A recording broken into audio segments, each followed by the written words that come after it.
And it is very, very worrisome. There were messages, it surprised me. Joe Biden, Kamala Harris, Barack Obama, even Tim Walz had posts on X today that were appropriate and struck the right note. But then on the other side of that, many on the left, many unelected people like Stephen King, many in office like AOC, immediately went to gun control. Immediately. Well, I want to bring in Brilyn Hollyhand. He's the chairman of the RNC Youth Advisory Council, author of One Generation Away, knew Charlie Kirk very, very well for many years, attributing Kirk with helping him get his start in politics. Brilyn, just your take on this real quick. Yeah, thank you guys for having me. I appreciate it. This is an incredibly heartbreaking night. I'm on a college campus. We're all very shaken up, and I was proud to call Charlie one of my closest friends in a business that it was so hard to have close, true friends in. He, by all means, was my mentor. I first got started in politics at 11 years old in the 4th grade, and it was very hard to have people on my podcast in the 4th grade, but Charlie took a chance on me. He came on. Wow. And he didn't have to do that. He was on TV every other hour. He didn't need to go on a 4th grader's podcast, but he did. And I remember afterwards saying, Charlie, can you give me any advice? I'm 11, I'm trying to get my start.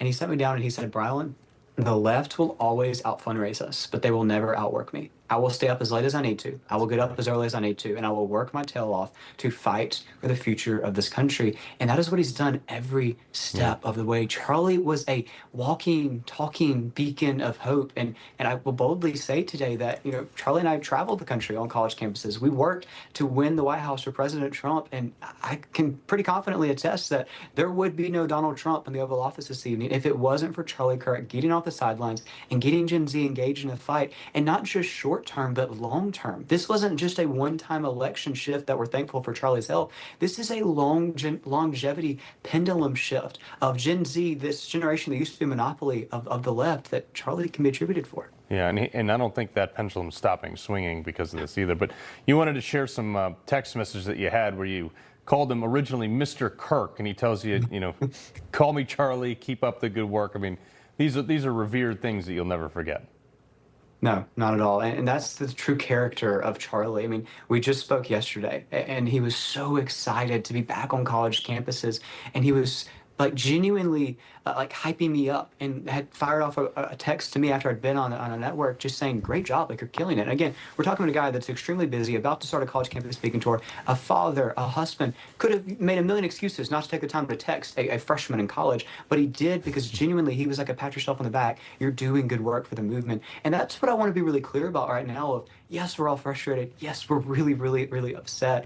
And yes, we're angry, but what we need to be doing with this is carrying the legacy of Charlie into the future, not letting his memory be in vain. And this coward that was on that roof that took my friend's life tonight, that tried to shut us up, only woke us up. And that right there is what college kids need to understand. You talk about the rhetoric, you play the clips from TV hosts and Democrat politicians.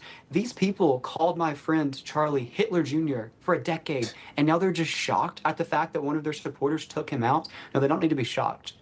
Brilyn, can you talk about the impact that Turning Point had on the youth vote, and Charlie Kirk in particular, who helped make conservatism popular again on college campuses, which I don't think Reagan didn't do that. It certainly wasn't the case when I was in college either. No, Charlie Kirk made it cool to be a conservative again. And that was absolutely attested to the fact of his actual authentic engagement with the next generation. He didn't just post viral social media videos. He didn't just go and give speeches screaming at college students. You know what he did? This novel, crazy idea called Talking to Us. Nobody had ever done it before, but he came to college campuses, didn't give a lecture in a lecture hall. He came out on the quad like you saw today and would talk to people, would have conversations and open up the floor for Q&A. And what he was famous for doing was saying, if you disagree with me, come to the front of the line. I've been to dozens of events with Charlie. I've seen him do this time and time again. He wanted civil discourse, this lost art in our country. And that's what's so tragic about this. Charlie did this the right way. He came to a place where you're supposed to be able to have civil discourse. You're supposed to be able to have a free exchange of ideas. What is the point of higher ed if you can't have freedom of speech? And that's why my heart breaks, because how do you explain this to Charlie's 2 young kids? How do you say, yeah, dad went to a college campus where you're supposed to be able to share your mind and talk to people, and he never came home? That's the most heartbreaking part of this. Yeah. You're a freshman in college, Brilyn? Is that what you said? Yes, sir. Yes, sir. Sharp guy. Sharp guy. I couldn't even get up on time when I was your age, It's man. amazing. Congratulations. Times have changed. Yeah. Gentlemen. Yeah. Thanks very much. Our hearts are with you, Brian. Thanks, Brilyn. Thank you. Have a What were great you night. guys doing when you were 31? Seriously, 31. I had just gotten out of the military. Rob? Local news. Local news. Got married when I was 31. I had my first kid. Yeah. Just got out of the military, Binghamton, New York.